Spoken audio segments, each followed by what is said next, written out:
The content on this channel is for informational and educational purposes only. Please contact a professional when it comes to your financial needs. In order for you to repair a problem or address a problem, you got to be able to speak and articulate what the problem actually is.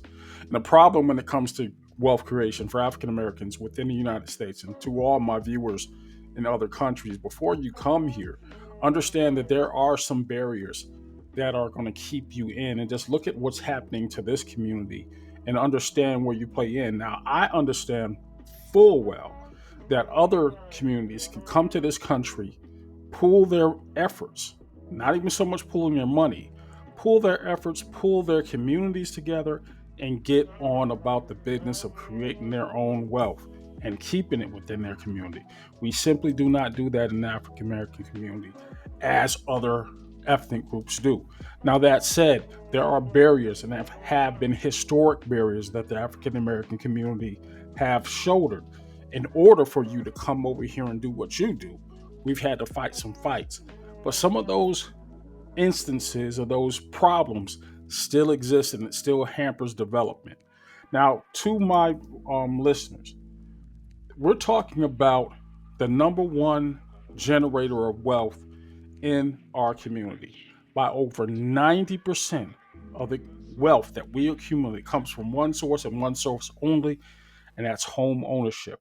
We're going to get into specifics right here, right now on the Ujamaa Network. Let's go. Now, we're going to get into some numbers, very specific numbers. I don't do the, oh, most people do this or that. No, we got to get the numbers, actual numbers. And we get these numbers from the Pew Research Center, different branches of the government, HUD, the census. And what I'm about to tell you is not going to be news to many of you. African Americans make up 41 million people in the total US population. Now, of those 41 million people, 56% rent. 56% rent. Now, those numbers have been pretty consistent since the 1970s. What happened in the 70s? Well, black people started moving to the cities and they started renting. That's what happened. And when that happened, what you start doing was hitting yourself in the pocket inadvertently and started losing out on the American dream. But what you also lost out on was equity. Equity is the number one driver of wealth creation, period. Even more so in the African American communities, because we don't diversify our investments. 90% of the wealth that is accumulated by just black people in this community is tied up in their real estate.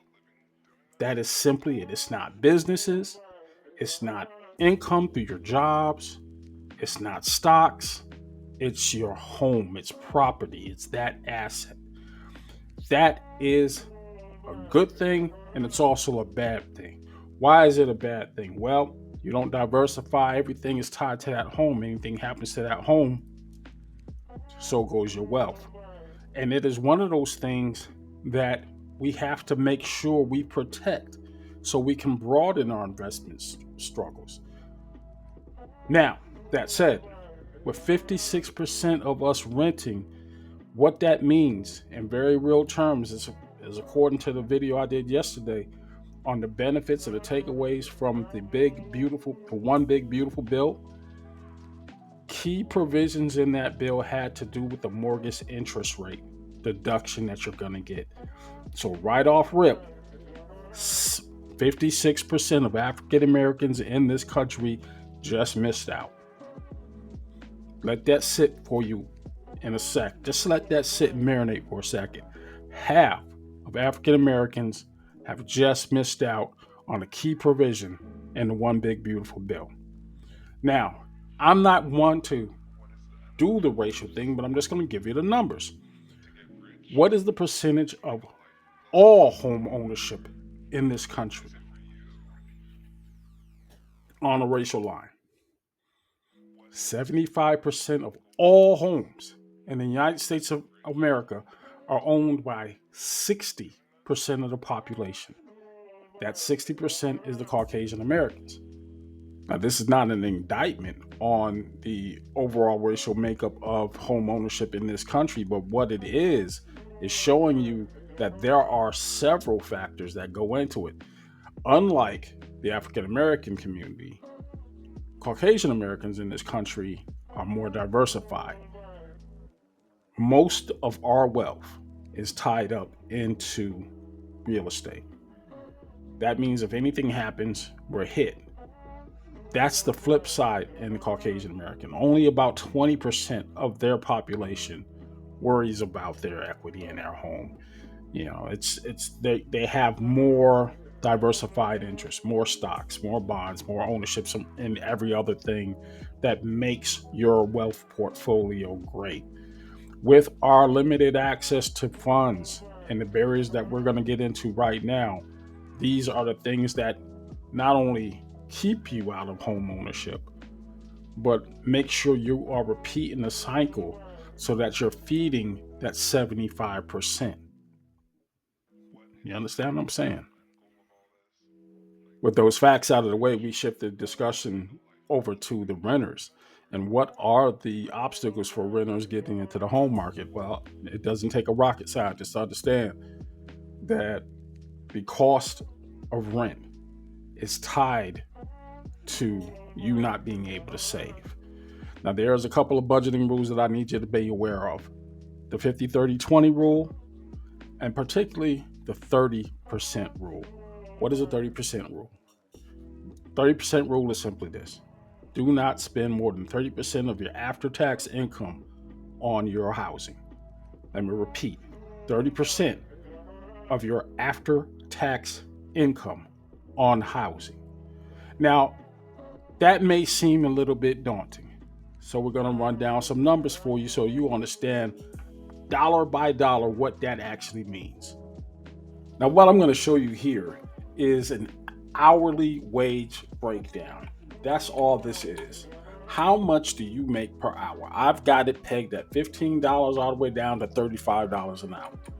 Now, keep in mind, this green bar represents what the US Census says is the average income of every American in this country. The average wage is around $51,000 per year. That's $27 an hour. The 40-hour week, every week, you're getting about $1,000 a week, and a monthly, about 4,300 in the United States at $27 an hour. If you were to follow the 30% rule for your housing, that means the average American can barely make, in a city like Columbus, Georgia, for instance, you're going to be behind. Now, these represent before tax incomes. After tax, you're not at this number. You're somewhere over here, up here, after tax. God help you if you have children. And this is just for your shelter. The 30% rule simply is not an economic reality for any renter in this American culture.